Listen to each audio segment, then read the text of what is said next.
পুজোর মুখে বড়সড় সাফল্য মালদহের হরিশ্চন্দ্রপুর থানার পুলিশের। এক সরকারি ব্যাংকের ডাকাতির পরিকল্পনা করেছিল বিহারের দুই দুষ্কৃতী বীরকুমার যাদব এবং সতীশ যাদব। ইতিমধ্যেই তাদের ছক বানচাল করে গ্রেফতার করেছে পুলিশ। ধৃতদের কাছ থেকে উদ্ধার হয়েছে জাল আধার কার্ড, ভুয়ো নাম্বার প্লেট লাগানো মোটর বাইক এবং ডাকাতির নানা সরঞ্জাম।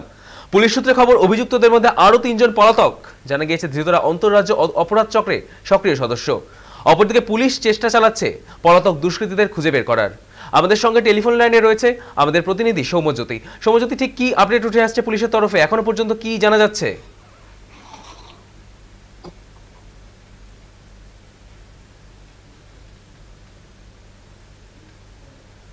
যান্ত্রিক গোলযোগের কারণে আমাদের প্রতিনিধির সাথে সংযোগ বিচ্ছিন্ন হয়েছে।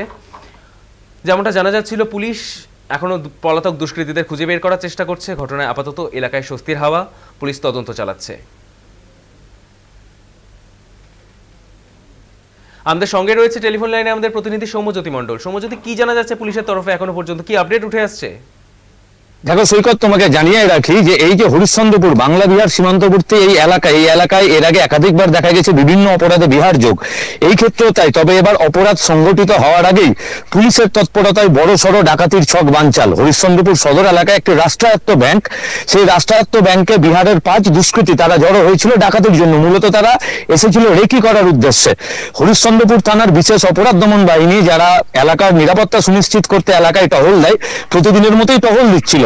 সেই সময় পুলিশের পক্ষ থেকে তারা ব্যাংকে যায় ব্যাংকের নিরাপত্তা খতিয়ে দেখার জন্য, এবং তখনই ব্যাংকের বাইরে রাখা একটি বাইক দেখে পুলিশের সন্দেহ হয় এবং নাম্বার প্লেট চেক করে পুলিশ দেখতে পারে যে বাইকটি ভুয়ো নাম্বার প্লেটের, অর্থাৎ চুরির বাইক। সেই সময় পুলিশ বাইকের মালিকের খোঁজ করতে গিয়ে বিহারের যে 2 দুষ্কৃতী পুলিশের জালে এসছে তাদের খোঁজ পায় এবং তাদেরকে দেখে সন্দেহজনক মনে হয়। তাদের তল্লাশি নয়, তাদের কাছ থেকে জাল আধার কার্ড উদ্ধার হয়, এছাড়াও একাধিক সরঞ্জাম উদ্ধার হয়েছে এবং পরবর্তীতে জেরায় তারা স্বীকার করে যে তারা এখানে ডাকাতির উদ্দেশ্যে জড়ো হয়েছিল।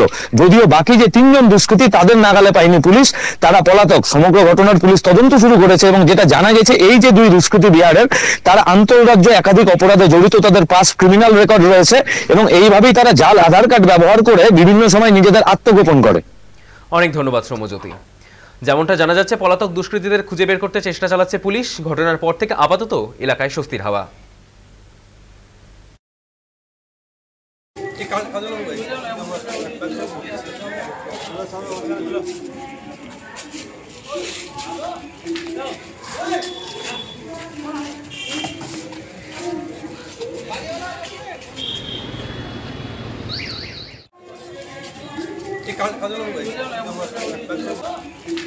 ডাকাত দলকে পুলিশরা ধরে নিয়েছে। এটা খুব ভালো কাজ হয়েছে যে না, খুব মানে হরিশ্চন্দ্রপুরে উন্নতি হচ্ছে কিছু একটা, তাহলে অ্যাক্টিভ আছে। আমি তো দেখলাম যাতে এটা তো অ্যাক্টিভই আছে। যখন তার আগেই, যখন না হতে মানে কাজ করার আগেই যখন ধরে নিয়েছে, তার মানে তো অ্যাক্টিভই আছে। 5 জন ছিল এইটুকুটা শুনতে পেয়েছি, কিন্তু ওর মধ্যে 2 জনকে ধরেছে এটা জানি। নাকি বাকি আসছিল। পুজোর মুখে এই জিনিসটা হওয়া তো খুবই মানে বাজে, এটা হওয়া উচিতই না। কারণ যে এত পাবলিক থাকার মধ্যে যদি হয়ে যায় তাহলে এটা খুব বাজে জিনিস। এবার প্রশাসন যেটা কাজ করেছে খুবই সুন্দর কাজ করেছে, তার বিনিময়ে প্রশাসনকে ধন্যবাদ জানাচ্ছি আমি। ডাকাতির উপক্রম চালাচ্ছিল ডাকাতেরা, সেই ডাকাত প্রশাসন শোনা মাত্র প্রশাসন আসে, তাদেরকে ধরপকড় করা হয়। ধরে নিয়েছিল, 5 জন দুষ্কৃতীরা আসছিল। কতজনকে ধরা পড়েছে? কতজন ধরা পড়েছে? সমস্ত যদি ওরা না যদি প্রশাসন তাহলে আমাদের